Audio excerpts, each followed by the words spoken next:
ప్రభునందు ప్రియమైన దేవుని విశ్వాసులరా, ఈరోజు దేవుడు మనకి ఇవ్వబోతున్నటువంటి వాగ్దానము 1 సమూయేలు గ్రంథము 12వ అధ్యాయము 16వ వచనములో ఈ విధంగా రాయబడి ఉంది.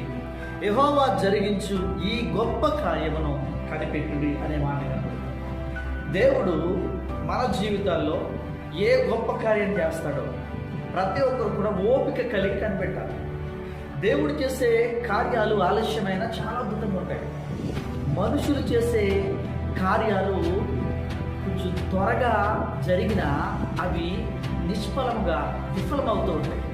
అందుకునే దేవుడు నీ జీవితంలో ఏ కార్యం చేయబోతున్నాడు, మీ కుటుంబాల్లో ఏ కార్యం చేయబోతున్నాడు, నీ సేవా జీవితంలో ఏ కార్యం చేయబోతున్నాడు, విశ్వాస జీవితంలో విశ్వాసిగా ఉన్నప్పుడు దేవుడు నిన్ను ఎటువంటి కార్యములు చేసి హెచ్చించబోతున్నాడు.